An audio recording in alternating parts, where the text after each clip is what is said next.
Bonjour, je m'appelle Marc et je vais vous expliquer comment j'ai trouvé une idée révolutionnaire pour gagner 5000 € en moins de 5 minutes sur internet sans sortir de chez moi. Non, je plaisante. Je m'appelle Marc Etting, j'ai 32 ans, je suis cadre supérieur chez l'entreprise Danone et je vais vous expliquer pourquoi et comment nous sommes devenus une entreprise libérée. Ça, c'est notre produit, l'Aquatube, dont nous sommes particulièrement fiers. Voici tout d'abord un petit aperçu de notre entreprise. Depuis sa création, dans les années 70, Danone n'a cessé de croître pour atteindre aujourd'hui un chiffre d'affaires de 12 milliards de dollars. Le groupe représente actuellement dans plus de 110 pays et est reconnu comme le leader mondial du rouleau de papier toilette désintégrable dans l'eau. Danone étant un très grand groupe, son organisation est structurée de manière relativement classique. Une hiérarchie pyramidale régit l'entreprise. L'embêtant avec ce système, c'est que plus on est bas dans la hiérarchie, plus on subit d'ordre de pression de la part de ses supérieurs. Cela se traduit le plus souvent chez l'employé par une démotivation, une frustration, voire un ressentiment envers sa hiérarchie. En plus, cette logique pyramidale déresponsabilise nos opérateurs et les rend impuissants à s'auto-organiser et à devenir autonomes. Depuis mon poste de chef de production, j'ai bien vu que ce système avait des limites. Sur la ligne de production, les ouvriers ayant beaucoup de pression se sentent beaucoup moins impliqués dans leur travail et font à peine plus que le minimum syndical, nuisant à leur morale et au mien. Le cliché ici de l'ouvrier que je dois sermonner pour un simple retard d'à peine une minute. Mais un jour, j'ai eu la révélation. Au cours d'un séminaire d'entreprise sur les nouveaux systèmes de management, plusieurs directeurs d'entreprise ont fait part de leur expérience de transition vers un modèle d'entreprise dite libérée. Chacun donnait son point de vue sur le modèle et au début, j'étais assez sceptique et j'avais de sérieux doutes quant à sa viabilité. Mais le partage d'expériences concrètes de certaines entreprises a fini par me rassurer et me convaincre. Du coup, ça m'a donné envie de me renseigner un peu plus sur ces entreprises dites libérées, en ayant en tête que Danone aussi pourrait s'essayer à cet exercice. J'ai essayé de me faire ma propre idée à partir d'un maximum de sources d'informations pour connaître au mieux le sujet.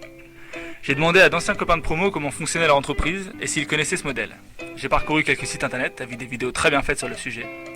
Et j'ai également consulté plusieurs ouvrages assez complets, comme Liberté et compagnie, écrit par Isaac Gattès, qui est un pionnier de l'entreprise libérée en France et qui a popularisé ce concept. Me voilà désormais expert de l'entreprise libérée. Et en tant qu'expert, je peux donc désormais facilement vous en expliquer le principe, enfin dans les grandes lignes. Dans une entreprise libérée, l'humain est mis au centre du processus de fonctionnement. L'objectif est de supprimer les échelons inutiles de l'entreprise, de rendre plus autonomes les salariés pour qu'à terme ils se gèrent eux-mêmes. Certains salariés, jusqu'à-là sceptiques et non impliqués, commencent à s'intéresser de plus en plus à leur travail et commencent même à prendre des initiatives. On peut qualifier ce système de gagnant-gagnant. Chacun y voit son intérêt. Le salarié, plus libre, subit moins de pression et est donc beaucoup plus épanoui. Et l'entreprise, elle, est plus productive et peut donc prétendre à une meilleure croissance, à un plus grand développement. Les entreprises libérées fonctionnent principalement sur la confiance. Fini les bornes pour pointer à l'entrée et à la sortie du travail. Les salariés gèrent eux-mêmes et entre eux leur temps de travail ainsi que leurs congés. Au lieu de fonctionner au bâton à la carotte, les directeurs d'entreprises libérées préfèrent miser sur une responsabilisation des employés. L'idée est que ceux-ci soient à terme capables de se gérer eux-mêmes et de prendre les décisions à la place des dirigeants intermédiaires. Ils vont travailler de façon plus transversale et ainsi saisir la réelle portée de leur mission. Le but est de leur faire réaliser qu'ils travaillent à satisfaire les clients et non le directeur de l'entreprise. Le directeur ne devient qu'un guide pour prendre les bonnes décisions. Les salariés s'investissent dans l'entreprise et prennent les décisions ensemble. Il y en a de même pour les fonctions comme les ressources humaines. Les salariés vont se mettre ensemble pour déterminer les besoins d'embauche et de licenciement.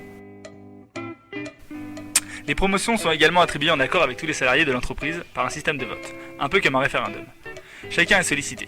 On s'approche donc d'un système démocratique plus équitable. Et c'est de la même manière que sont élus les capitaines, futurs remplaçants des managers. Désormais, le salarié choisit qui il a envie de suivre, de même pour les missions. On retourne à une organisation plus naturelle de l'entreprise. Dans notre zone de production, les chefs d'atelier n'existent plus. Il n'y a désormais que des capitaines d'équipe élus par les autres ouvriers. Ceux-ci mettent à profit leur expérience pour aider les opérateurs. Chez Danone, les employés s'autocontrôlent. Auparavant, chaque produit était soumis à au moins une dizaine de contrôles. Désormais, nous économisons beaucoup d'argent sur ces contrôles qualité et les employés se sentent responsables des produits qu'ils manipulent. Ils sont plus efficaces et agissent plus rapidement. Depuis la mise en place de ce système, ils s'intéressent au fonctionnement des machines et non plus juste à la fabrication.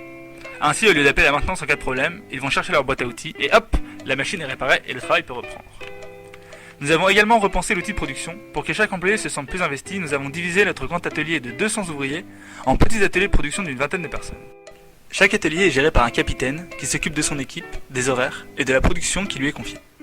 Pourtant, tout n'a pas été si facile à mettre en place, car si l'entreprise libérée a résolu de nombreux problèmes, d'autres sont survenus. Nous partons de l'hypothèse que chacun d'entre nous est désireux de devenir intrapreneur, mais cela ne correspond pas à tout le monde et nous n'avons que deux solutions, accepter les départs ou s'adapter à chaque cas. Heureusement, nos dirigeants savent être présents pour soutenir et inspirer chacun d'entre nous afin de limiter la frustration causée par la différence entre la promesse du discours de l'entreprise libérée et la réalité du terrain. Dans cette remise en cause de la hiérarchie, l'arbitrage unique n'existe plus et chacun a son mot à dire.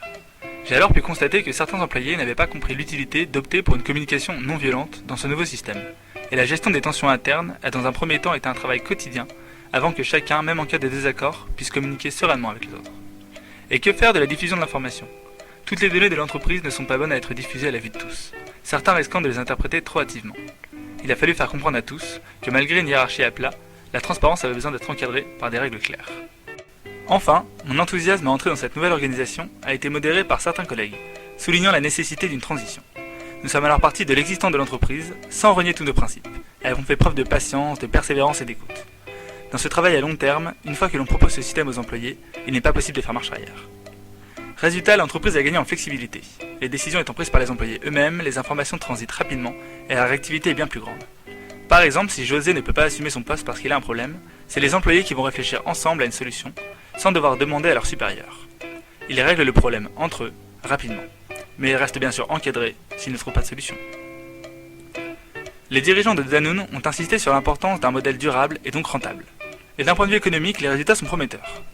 La suppression de la hiérarchie a entraîné une simplification des prises de décisions quotidiennes et ainsi une baisse des coûts directs.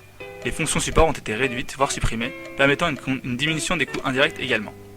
Grâce à ce système, du temps et des moyens ont été libérés pour les projets individuels de chaque salarié. Comme ces derniers sont maintenant investis dans l'entreprise, nous avons mis en place un système d'émergence d'innovation. Nous partons du principe que chaque salarié connaît le mieux son domaine. Il est donc la première personne à avoir des idées pour améliorer son poste. Ce salarié, grâce au temps libéré, peut aisément faire part de ses suggestions d'innovation, process, produits ou services. Merci d'avoir écouté mon histoire, maintenant on va voir si vous l'avez bien suivi.